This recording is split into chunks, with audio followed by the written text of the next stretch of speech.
Hello and good evening. Welcome to it. It's Monday Night Football with myself, Kamzan Bata. We're here live streaming on YouTube and reflecting on the huge game that was this weekend, and huge in that it's finally kind of scratched the itch that Mamelodi Sundowns have been looking to scratch as far as the MTN8 is concerned. At the third time of trying in a final, they finally, on penalties, were able to overcome Cape Town City and take the 8 million rand, not that they need it, and the trophy, which I'm sure they're more appreciative of. I'm not alone tonight. Joining me is Kelvin Sosibo.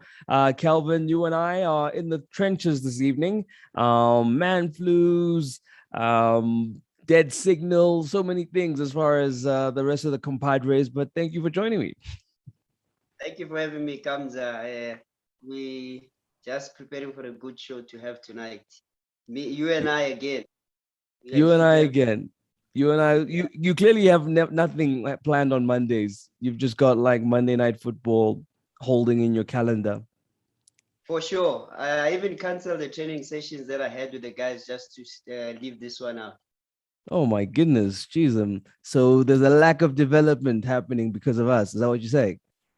I think there's more development in educating the viewers today, more than the other side. There we go. That is a good answer. No wonder you're a coach. That is a very good answer, Kelvin. So let's start with the game. Mamelodi Sundowns, Cape Town City, two sides who can ball. Obviously, Sundowns came into this one as favorites. Obviously for them, the agenda was to kind of add the trophy that's been the most elusive for them.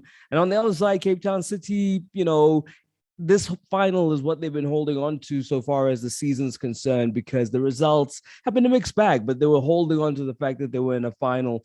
Did they play for you like they were a team happy to be a final, as opposed to the other side where a Sundowns team are coming there with a score to settle? Yeah, what an exciting game. More stress on Sundowns, more privilege on City. On Sundowns, 14 years without winning this cup. And then for City, as you rightfully mentioned, that they've been holding on to this cup. I think they played like a team. It's one team that I felt that when they went into this match, they made sure that they minimize the spaces for Sundowns to play.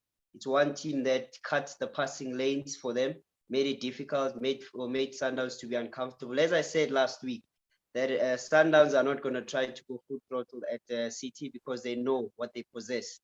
With City being well-oiled, well-drilled, with good players also in the team, it made Sundowns to really approach this game with caution. As you heard the coach saying, guys, please do not take this game to the penalties, which is again, the winner was the penalty at the end of the day. But for City to push Sundowns so hard, I think most people were surprised. They thought that the game would have ended with a heavy score, with the beautiful run that Sundowns is having, and City number 7 in the log. One would have expected that maybe Sundowns was going to score maybe 2 or 3 goals. Okay, no doubt. I mean, they did well, but what a relaxed start, it must be said, from the defenders of Cape Town City, Idumba there. Just like being really, really casual, and then you just see the energized Kutumela coming there to pick the pocket. He does so well, and then that late run from Tapelo Morena, to be in the box at that time and to get picked out. It looked like it could have been one of those missed opportunity moments, but in the end, it was sorted out as far as, a Sundowns player latching onto it. And what a good start. Punished when you don't concentrate in big games like this. True. Yeah, I think the way the game was set up, it was for me, when I sat as a coach, I sat back, I was like, wow. This is a beautiful game to watch, and I'm sure the viewers also will attest to that. One of the points that I've seen is the coach went with more technical cleverness in this game, whereby you saw Morena playing more as a winger, more than playing as a fullback. Why was that so? So it's to force the City not to attack and have the advancement with Kaizer. They were hoping maybe for Terence Mabasa, or having Edmilson going on the left. With them minimizing that force, because it alters the system. So how it alters the system that they have more numbers in attack, and then they quickly get into the box. With that, Sundowns played into a very, very, very questionable game, meaning even they packed the middle. They also packed the middle, but they had one of the best players, which is Thabo Mokeke, who's good in breaking down the attack and also on the build-up, which is the player that I felt that starting from the goalkeeper, I think like Hugo Marquez was a very, very, very extensive experience, helped the team with the build-up in a very good relationship in terms of them trying to build out coming up from the back. From the left back, we saw not much from Edmilson, but we saw much on Terence Mabaswa, who has, for me, has confirmed that why is in the national team. He offers so much in offensive. Also, he offers so much in defensive. Clever player, very technical play, very simple football, unique style of play, the modern left back, they call it. And also you have players like Thabo Mokeke, who I believe is one of the best deep lining playmaker in the country. Only the three that I can mention is Andile Jali, Nodada, Mukeke. So one of those three are the best players on breaking down attack. And then you also have your Thabo Nodada, of course. Thabo Nodada, high number of chances created. The same with Mduduzi Mdantsane, probably the most important, I think, in goal scoring contribution and assist. You have also your surprise Rulani, who for me is probably one of the best players in the league. He has the highest number of dribbles, the highest number of box entry, the highest number of chances created, a huge volume shot, and it looks to capitalize in the finishing situation. So having those players and Eric Tinkler planning around those players gave Sundowns a headache, as you saw how they sneak in that goal as an equalizer. Them not punishing Cape Town City, I think, also plays out that they were matched in terms of defense. They had more stability, where you find your Terence Fleece, who was very important. He played a very important role at the back in making sure that Sundowns doesn't allow the Peter Shaulile to find those spaces. So neutralizing Peter Shaulile was one of the best things that they've done. Okay, wow. Sounds like you definitely tucked in as far as that tactical meal is concerned. You had a feast as far as being able to analyze that one. Let's see. Silo is joining us. He wants to talk Sundowns. Silo, good evening and welcome. Your thoughts on how your team did? I don't even know if they're your team. I'm making an assumption. Silo, what about Sundowns would you like to say? Hi, Kamza. Evening, brother. How are you? Even, also evening to Kevin. The game was sharp. The game was good, and it was very good for the eyes. Very good for the eyes. I think both coaches were tactically disciplined. I think Sundowns really played well, as well as Cape Town City. They applied themselves very good. But one thing I saw this time was that Sundowns was not all out, like as compared to other games. I think maybe it's the discipline from the coaches, but they showed quality and class, especially the midfield duo, Andile Jali and Rivaldo Coetzee. They were very clinical. It's because now I just wanted to see the contest between them, as well as Mukeke and Nodada. I wanted to see how the contest will be. But honestly speaking, Andile Jali's class. But the game was good for the eyes, and I think both teams applied themselves very well. And also credit to the coaches. Other than anything else, credit to the coaches. They were tactically good. Yeah. Okay, so I mean, Kelvin was making a point now that top three, as far as those disruptive midfielders are concerned, in the country, he reckons it's Mukeke, Nodada, Andile Jali. Is there anyone else you want to add to that list? Do you think Rivaldo is not exactly that kind of player, or do you think he might be missing from Calvin's list? What do you make of that selection of those three players as the top three enforcers in our league at the moment, according to Mr. Sosibo, who will back it up? I totally agree with Kevin, because Rivaldo Coetzee is more uptight. He's more uptight and he's more too defensive. But as me and the other two are box to box, they can give you something going forward and very technical in terms of defending, making interceptions at the right times. Yeah, I think he's right. There we go, Calvin. I'm sure you were not sure what to expect, but the man agrees with you that it was a great stage for us to be watching these three guys take to, especially because of the occasion.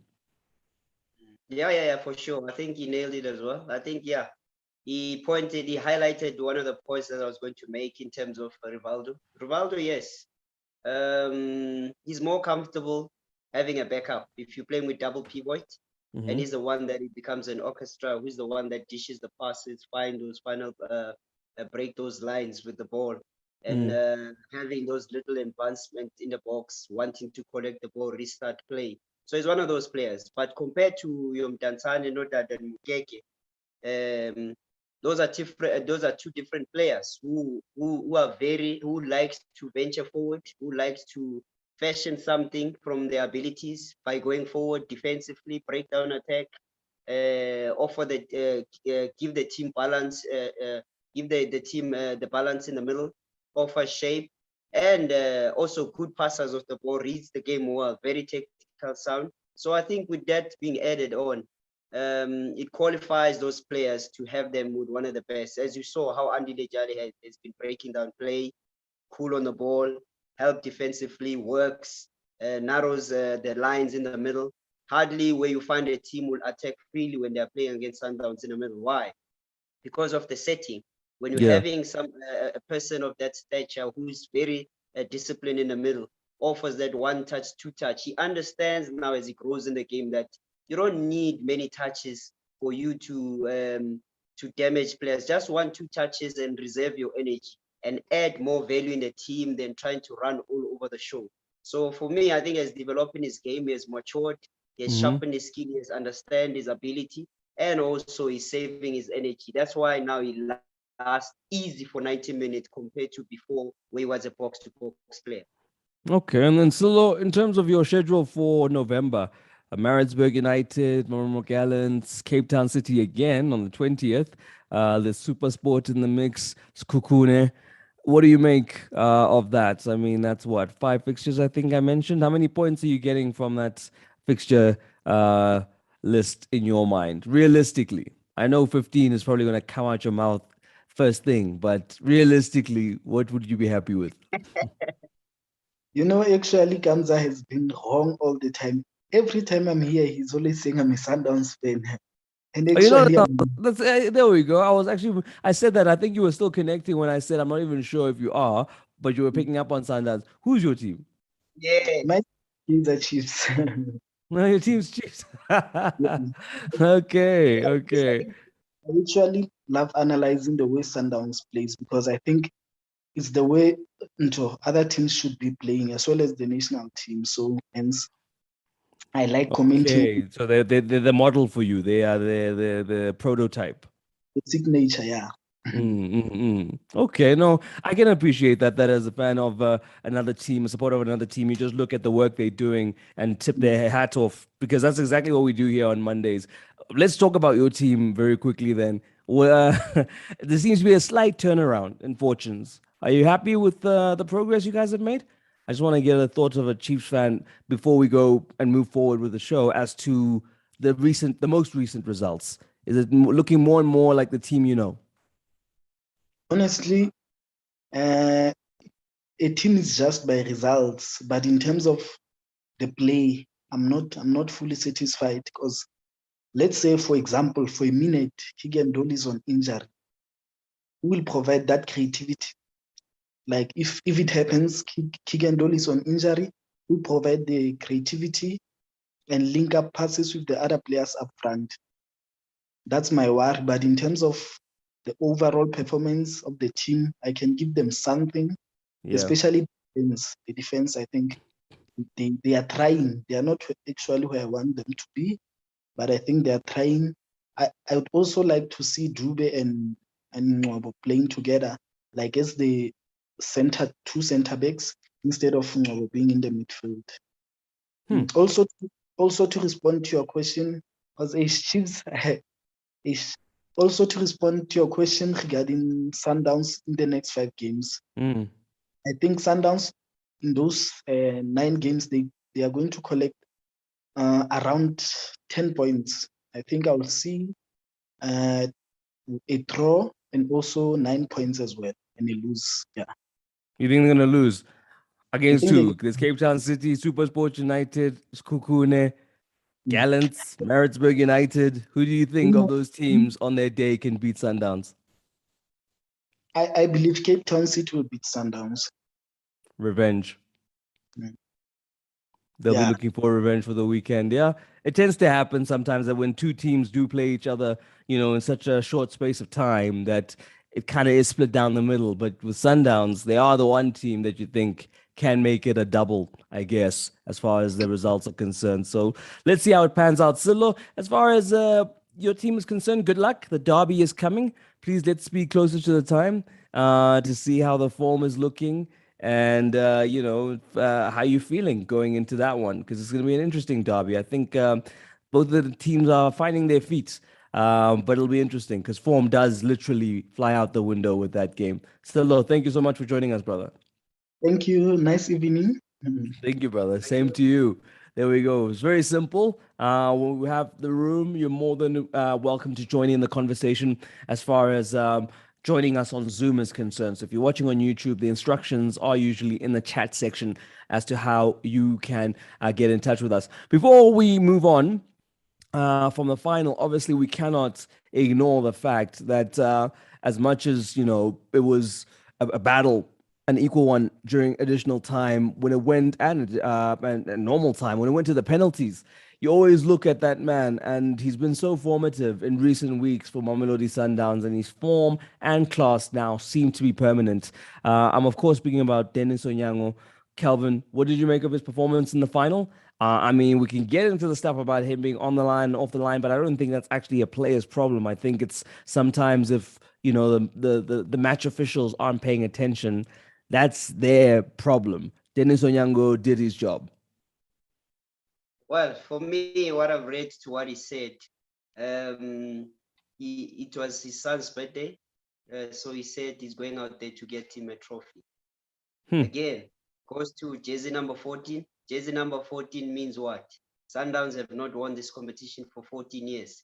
So I think this was a day for him to bring the cup home. So all these things came together at the end of the day, and then he was crowned the winner. Yes, great performances by Dennis Onyango, the leader at the back, good captain, somebody that marshals the team well, reads the game very well. He plays more of a number 5, good shot stopper.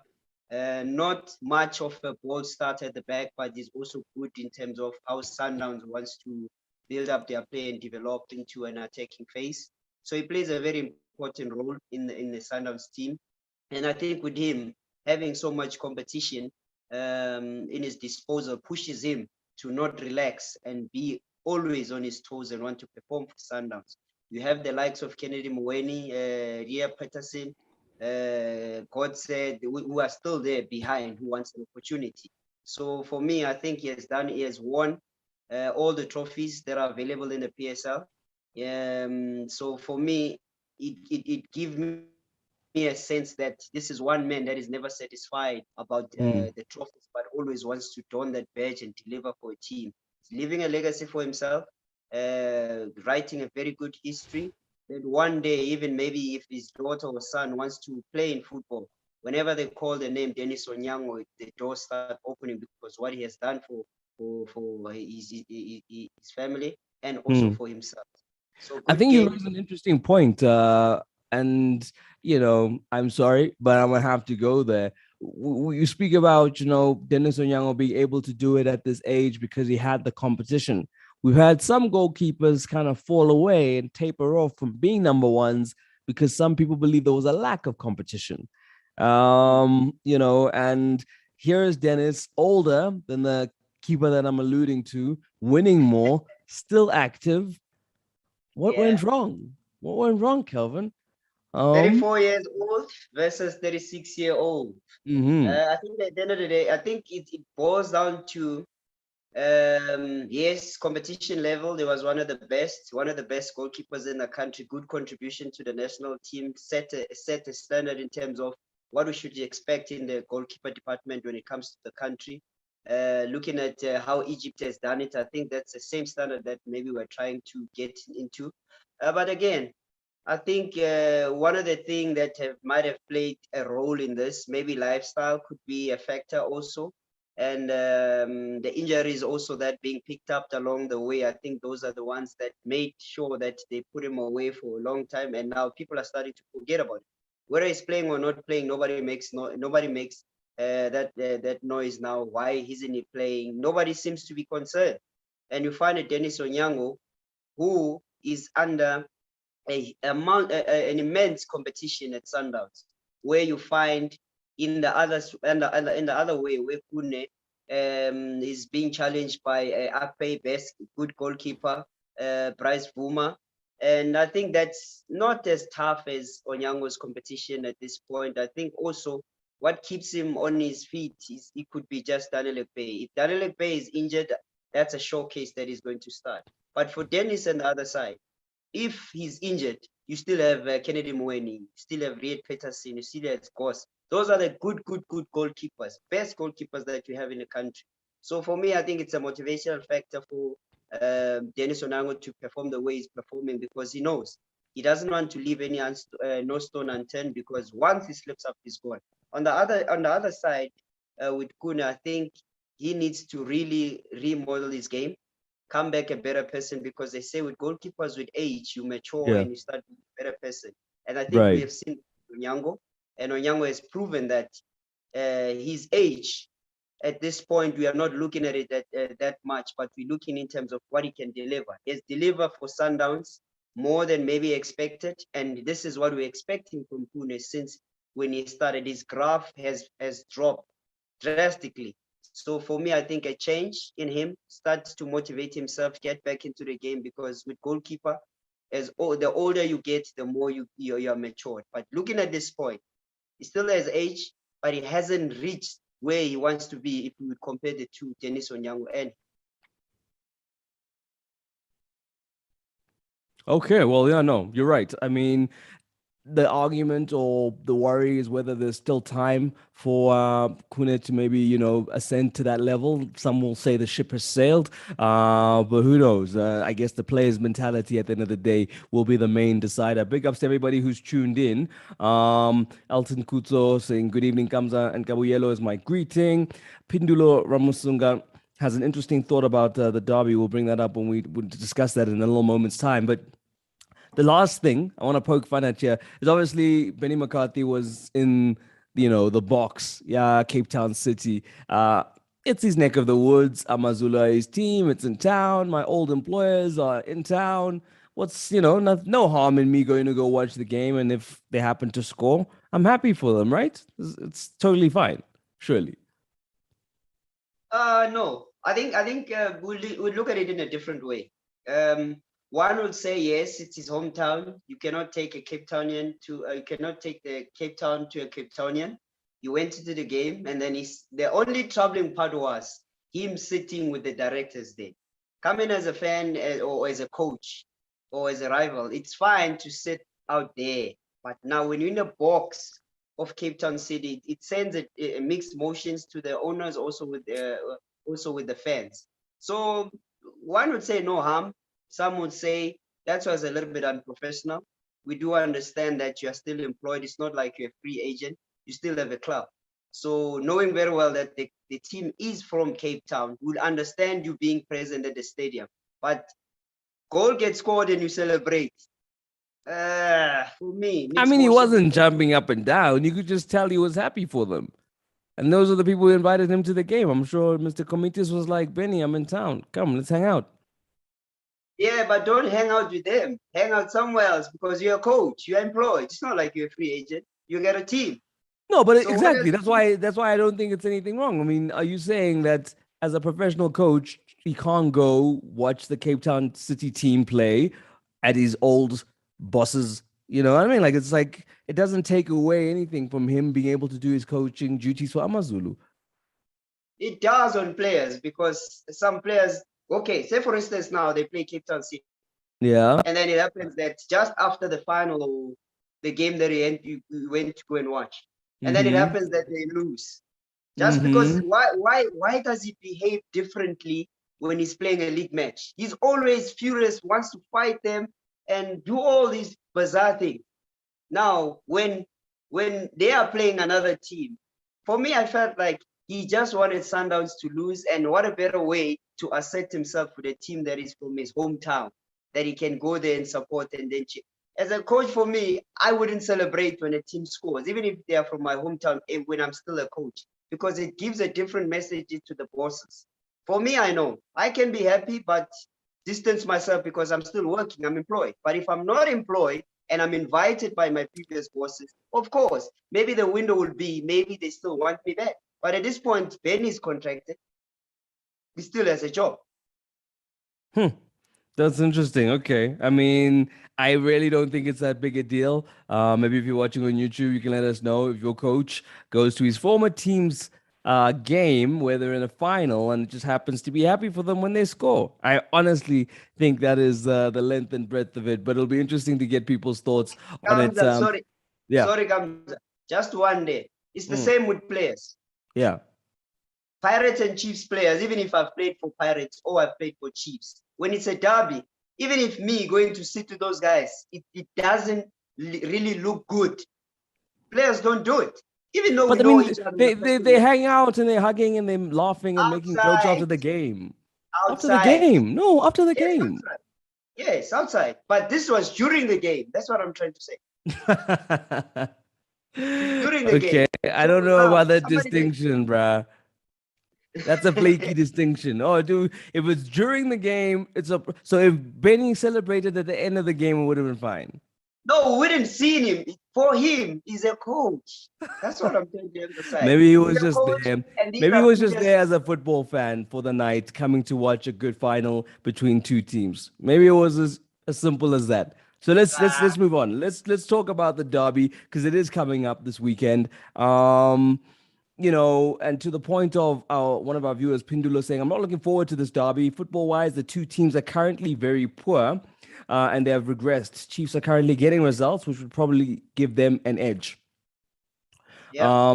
What do you make? Do you agree with that assessment? Do you think the two teams are going backwards, or do you think they've maybe been able lately anyway to arrest that and find some forward momentum? Yeah, I think both teams are not doing great. They have played 8 matches. They've won 2. They've won. Pirates has won 2. Chiefs has won 3. They've drawn 3. Pirates has drawn 5, lost 1. Chiefs lost 2. So with that, yes, Chiefs might have the upper hand compared to Pirates. But if I look at both teams in terms of their setting, I think Pirates is more stronger than Chiefs at this point. They're starting to find their feet. The back line is slowly being repaired.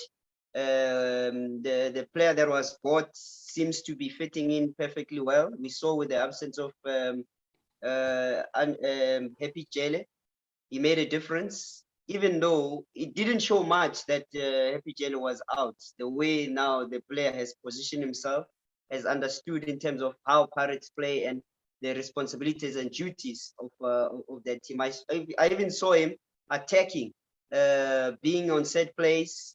Is more now fluent in the game. So for me, I think Pirates will do much better than Chiefs in the derby. Yes, a derby brings a different feel and a different atmosphere. But at this point, I think Pirates are more stronger than Chiefs at this current moment. Chiefs might be Hmm. picking up points, yes.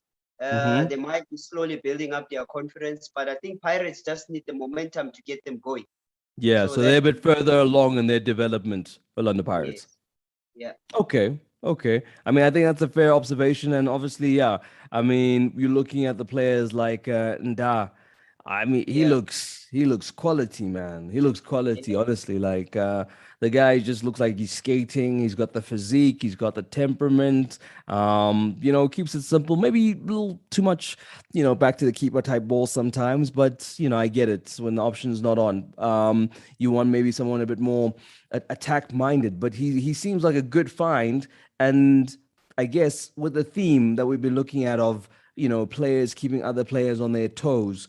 I think he will probably, make the other defenders at Pirates look to step their game up Yeah, significantly. I also saw Tyson, a huge improvement also in his game. Kept it simple. Had minimal mistakes in the game. Coming in as a substitute and playing at the center back position is not the easiest because you find the game already heated up. So I think he adjusted himself with the help of Ndai and knowing that you have a strong build and a huge player at the back who will give you cover. So what you'll want to do is you'll always want to play that happy jelly role where you're trying to clean up behind from Da or Nda let Nda clean up because he reads the game much better. He keeps it simple. As the Mhm. identity of Pirates that we're trying to see now transcending is that they're trying to play from the back. I know Fadlu would want is a coach that would like to build up from the back, moving forward. With Niggas as well as done it at Golden Arrows. So I think they're trying to replicate that. Even though we're seeing Da playing more of those balls back pass to the keeper on tight options, it's maybe forcing teams to press so then they can have the middle spaces and actually Mhm. break the lines. So Okay. within Makes them sense. doing that, just to suck in the team so that they can get closer and they can quickly go bypass on the counter press. So now with Tyson being fitted on that role, all he has to do is every time when he watches the game or whether he watches Jane or Onda, just find himself in terms of if he keeps it simple like how he played the last half when he was introduced. I think for me, he can always build his confidence and be a better player from that because now he's starting to find his feet a little bit. Little has been said about his performances, but if it was that bad, people would have actually complained and said, hey, why bring that player back again? But now it's quiet. It means that he's done the job for the day while in the absence of Epichet. Okay, and then on the opposite side, I mean, much has been made about the resurgence of Keegan Dolly, him finding some form, and obviously alongside Kamabilia, it's a mouth-watering prospect to reunite CBD again, with Castro obviously, making his way back from injury. But do you look at that team and think outside of Keegan, they're going to struggle if maybe, he takes a knock early in the game or doesn't even play that game? Is it one where Chiefs still stand a chance with the players that they've had this time? Or do you think now with him, he's that element that's making them tick? I think with always a fit Keegan Dolly, you should expect his performances. It's not something that should surprise us. I think he's getting at a point where now he's fitter. He's been on the league for quite a long time. He understands it and he's playing for a very, very, very huge club. Within those three, I know they can always find each other because their relationship dates back as to Mamelodi Sundowns. So for me, I think it's the easiest find. I think they wouldn't struggle that much, even though at this moment he's the one that has hit form early, then influencing the others to also pick up their socks in terms of working as a unit because that front three is lethal and dangerous. So having them on their on form, you'll always expect that creativity and goals to be scored. Hence, they've been coming in slowly, picking up results and those 3 pointers. So for me, I think with the Keegan Dolly being injury free can take Kaizer Chiefs into a better position and they can start having that football that can excite fans and get fans to be on their side more than they've been negatively impacted by their fans. Well, let's hope the players do play out of their skins for that one and give us a derby for us to remember. Because obviously, yes, like I say, there's an air of pessimism around this upcoming derby. But if you're looking for a reason to be optimistic, I have one for you right now. Babizwe bonke bazozwipola itiski. And that's what it's about because we've got three winners as we did last week. Three people are getting a jersey from their favorite teams. So we'll do it again. Calvin, once again, because you did such a great job last time, and it's probably the reason we called you back this week more than anything. The drum roll, please. Here we go with the first winner is Just Tsulu. Um, yeah, at Tsulu 00341. She was like, "Let's go." And we're going. Congratulations to you, Tsulu. You are our first winner. Winner number two. I didn't. There it is.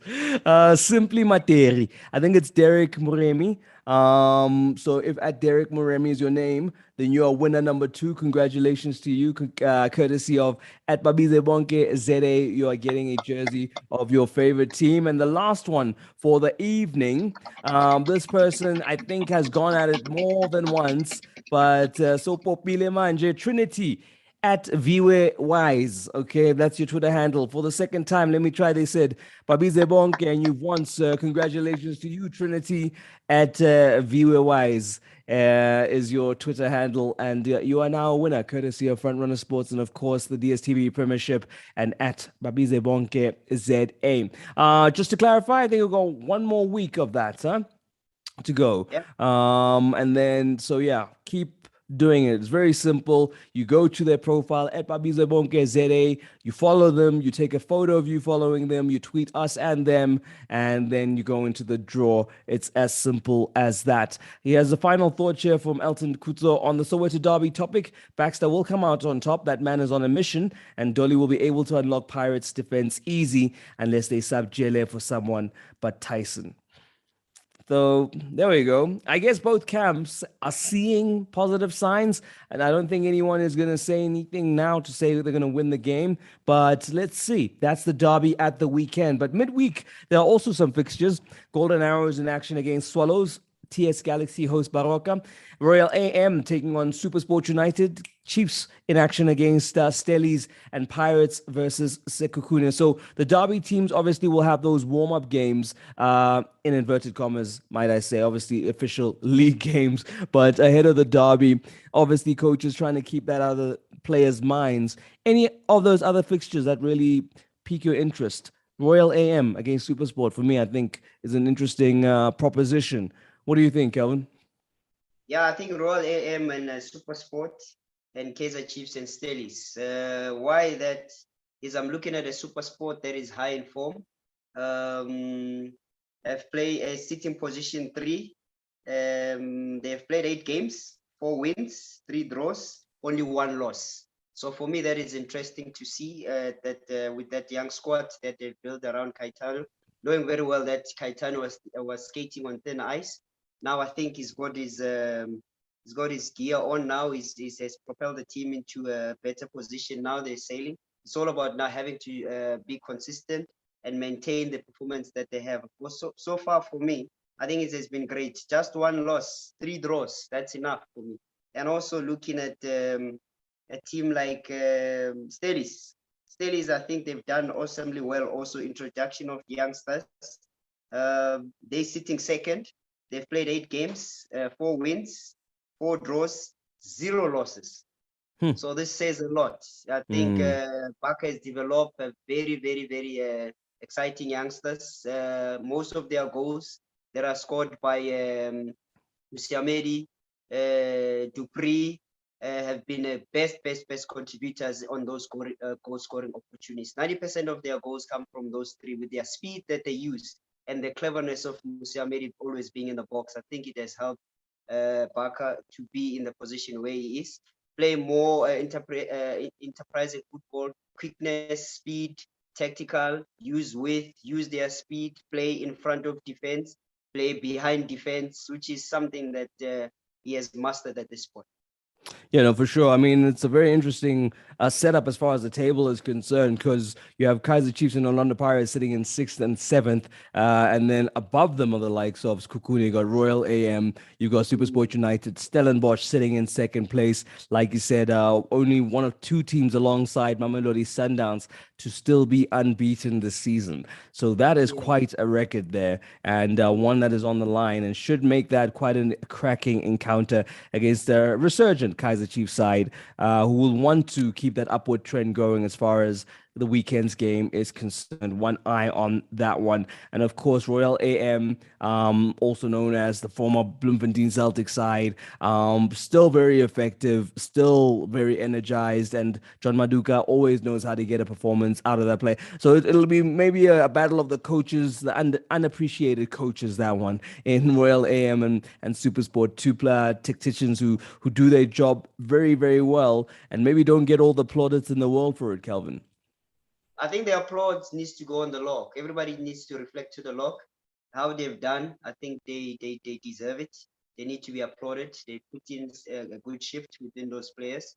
I think the worst result that Steelers can get from Chiefs would be a draw, but I don't see them losing. But I do see them winning this game. So the worst result is a draw from Kaizer Chiefs. And also looking at Skukune, the new teams always give us that energy that they're going to do well. I think maybe them finding their feet or applying their tactics or having the energy from players to say we want to cement our position. This is our first season. Let's keep it going. Let's stay in the middle of the table. Maybe the boss has told them that, okay, for this year, I just want you to maintain your status. The next day, we're going to start challenging. The same energy that we got from Morocco Swallows is the same that we are getting today, which is, for me, it's proving now to be a norm that teams from NFD, they do put up a good shift on their first season. It comes into a second season now where they let things loose, like now how we see Swallows in the position that they're sitting now, position 13.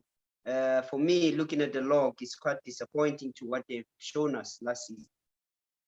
Okay, well, Coach Romovich will have had what, a week and a bit just to see if he can bed in some ideas. Galaxy obviously last played against Maritzburg United, where they lost that game 1-0. So will that be a different story against the Barocco side, who are also not in the greatest form, having also lost their last game? So it'll be one for one of those two teams to try bounce back in.